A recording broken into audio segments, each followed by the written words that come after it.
You know, before this movie started, I told my friend, look, every single girl in this theater is going to scream their heads off when Jacob inevitably takes his shirt off, because it will happen. And of course it does, and every girl in my theater basically died, and then they didn't watch the rest of the movie. Which maybe explains why these movies make so much money, because when girls go to see it, they faint in the middle, so they have to come back and pay for more, and then the movies make a whole bunch of money, they become blockbusters, and eventually we're going to get more than just this one. It's not actually going to be over, there's going to be even more, and I'm going to cry now. Oh, Twilight. Twilight Saga Breaking Dawn Part 2 is finally here. Yay. The series is ending. I'm not a Twilight hater, I'll be honest with you. I don't like the films, I don't. But I'm not a hater of them, whatever. Fans like them, they're fun. I've met so many Twilight fans that literally tell me to my face, yeah, it's horrible. We just like it. We just want to watch it. It's fun. And I've come to understand that a lot of the fans really are like that. Some of them really do believe it's so bad that it's good, and they love the whole romance thing, and they just like the whole euphoria of it, and they don't actually care about seeing quality films, and so I kind of understand it on that level. But then there are all the extreme ones, and yeah, we're not going to talk about that. The point is, I'm not a hater of Twilight. I just don't like the movies. This movie starts right where the other one left off. Bella's transformed now. They have a kid. She's a daughter. She's growing rapidly. It's a beautiful little CGI baby. And Jacob has imprinted on this baby, and he's in love with the baby, and he wants to protect her. And, yeah, the Volturi or whatever,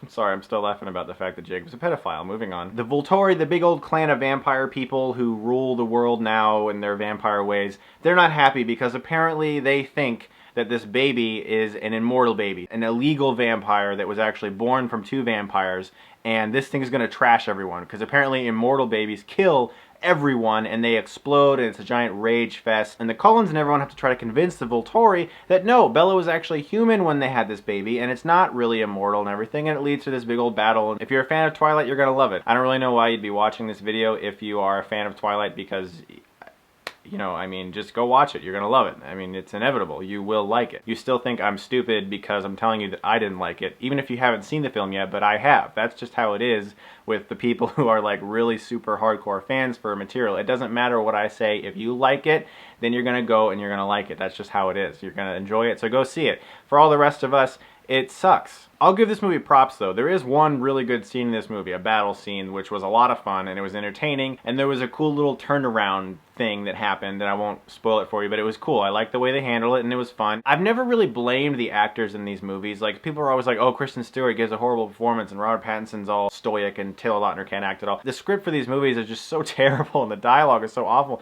that I can't really blame any of these actors because they're all like contractually obligated to be there and they just gotta speak this dialogue that's absolute crap. It's just a big giant soap opera, really, and a lot of these actors don't even want to be in these movies anymore. But now I'm gonna turn it on, okay? I'm gonna tell you guys why I don't like this movie. From the beginning of the movie, the frickin' baby is CGI. Why is this horribly fake CGI baby just walking around with this face? The face looks like it's moving, like it's not actually attached to the body. It's a CGI baby. Why couldn't they just get a real baby? How hard is it when you have, like, I don't know, $200-300 million at your disposal to hire a baby that can act a little bit? All the thing has to do is sit there and go, they had to freaking spend a whole bunch of money on a CGI face. I mean, that's just one little pet peeve, alright? I think actually one of my biggest problems with these movies is the CGI.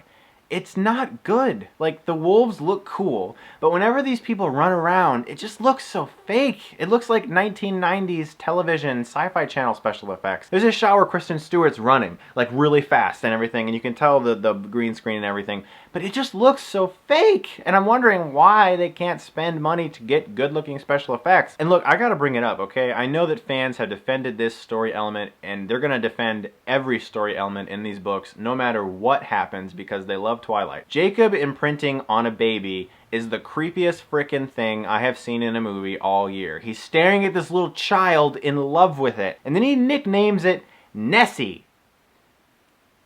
It's so weird. It's just, I don't understand why that's in there and how these people can come and sit during this movie and be like, this is so entertaining. Jacob is in love with a baby. I'm sorry, shoot me, but that's weird. If you're a fan of Twilight, you gotta admit that's weird, okay? That's odd. And basically the first, like, 70, 80, 90 minutes of this movie is just a lot of talking and laughing, and this is funny, and the vampires are coming and we have to prepare, and really stern, serious conversations that of course are super over dramatic. And then the end battle happens, and I'm not gonna lie, it was really cool. I actually liked it. Even though some of the CGI looked really fake, it was a lot of fun. But I think the thing that got on my nerves the most in this movie is actually a spoiler, since I don't do spoilers in my videos unless I give you a very fair warning. This isn't really anything big, it's just a scene that happens during the movie. So if you don't really care, okay.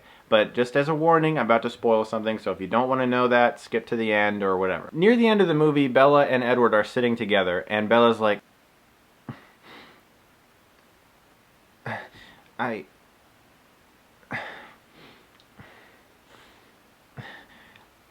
I've been practicing a new power, and I want to show you something. And Edward's all like... And so Bella closes her eyes and literally makes Edward envision a montage sequence. She makes him envision a montage sequence of all the previous films, from when they met, to when they fell in love, to when they first had sex, to all their experiences in his head. So